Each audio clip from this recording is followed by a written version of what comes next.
So I want to look at this limit here. Right? The limit as x approaches 0 of the sine of 1 over x. And pretty clearly, right, we can't do this by direct substitution. You can't just put 0 in there for x and evaluate it because you can't divide by 0. This one is a good example of how our epsilon delta definition can help us to come up with the answers to limits that are really kind of difficult to answer any other way, right? Because if we try looking at this graphically, right, when I first graphed this, I do pretty much all of the graphs in the lectures in Excel. I kind of did my usual process. I said, well, let's start at negative 1.5, and then I added 0.1 over and over again, right, until I got up to positive 1.5. So that gave me, negative 1.5, negative 1.4, negative 1.3, and so on. And I had Excel calculate sine of 1 over x for all of those, and it makes the graph, right? And it kind of smoothly connects all of the points. And I got this thing, and I'm thinking, well, does it really look like that? Right? Or maybe there was a resolution issue, right? Maybe my step size, maybe 1/10 is too big, and this graph is so weird that there's detail going on even within units of just 1/10 on the x-axis, and I'm not seeing it. So I said, oh, okay, I took a step back, right? And I said, okay, well, suppose instead of 1/10, suppose we do 100th, right? And I got this graph. Okay, now you can see, yeah, I definitely had a resolution issue. There was a lot of stuff going on inside here, and inside here, for example, that I wasn't seeing, right, just because of my step size. And now I'm starting to see some really weird things happening. There's a lot of oscillation, a lot of up and down going on. And I'm starting to see what's happening now. I'm starting to see a lot of these crests here. Remember, 1 is the maximum value of the sine function. I'm seeing a lot of, and these are coming close. And I see it kind of moving in that direction here. And the same thing is going on the negative 1 side. I'm also seeing a lot of points going down towards negative 1 down here. So I said, okay, look, let's go just a little further.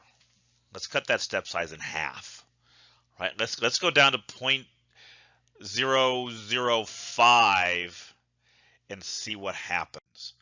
Right? Well, this graph, if you print these out, right, so or take a screenshot, right, so you can see them side by side, they look very similar. The only real difference is these little downturns here, or upturns on this side, right? You can see it's trying to go back down, right? If I went to an even finer resolution, eventually I would start to see it coming all the way up, right, and all the way up and all the way down. You notice how densely packed those things are getting, right? And that's going to cause a problem for us when we try to. Well, that's not going to be a problem, but that's going to be the issue that drives my final answer here, that this limit doesn't exist.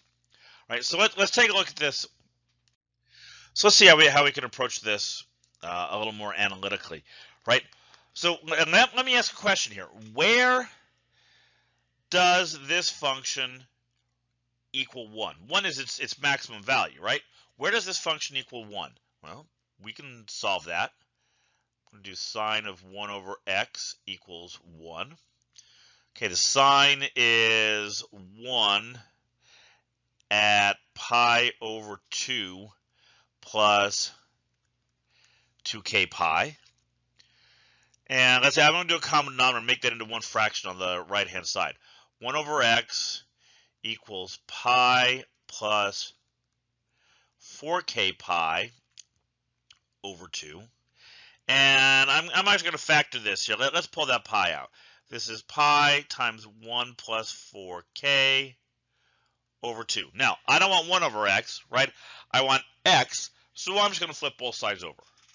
Right? So this function equals 1 whenever x equals 2 over pi times 1 plus 4k for every integer value of k. Okay, so in other words, the function equals 1. See, if I put 0 in there for k, we get 2 over pi. If I put 1 in there, I get 2 over 5 pi. Okay, so that's a smaller number, right? It's closer to 0. If I put 2 in there, I get 2 over 9 pi. That's even smaller, even closer to 0 than 2 over 13 pi, 2 over 17 pi. These numbers keep getting smaller and smaller and smaller, closer and closer to 0, but never actually getting there. There's infinitely many of these numbers crammed into this little interval between 0 and 2 over pi. Right? So let's think about what the implications of that are, right? For our epsilon delta definition. Let's say you pick let's remember, with our epsilon delta definition, we have to start off with a number that we think is the limit, and then we show that it is. So you can pick any number in here, any y value, and the same argument is going to work. I'm going to pick y equals 0, right? And show that this isn't the limit. Put any number you like in there for y. Doesn't have to be 0. The same argument is going to work, right? So pick a neighborhood around 0. Now, I'm picking a big neighborhood, a fairly large neighborhood. You're well going to pick a smaller one. It isn't going to help, okay? Because no matter what interval you pick down here around 0, by making k large enough, I can find a number in this sequence that is less than this delta value, right? In other words, I can always find a number in here whose y value is 1. And that y value, and that value is outside of your epsilon range around 0. Okay, so in other words, what I've shown here is that there does not exist a delta neighborhood for any given epsilon neighborhood where everything in that epsilon neighborhood stays in the delta neighborhood. There will always be x values whose y values are up outside of it.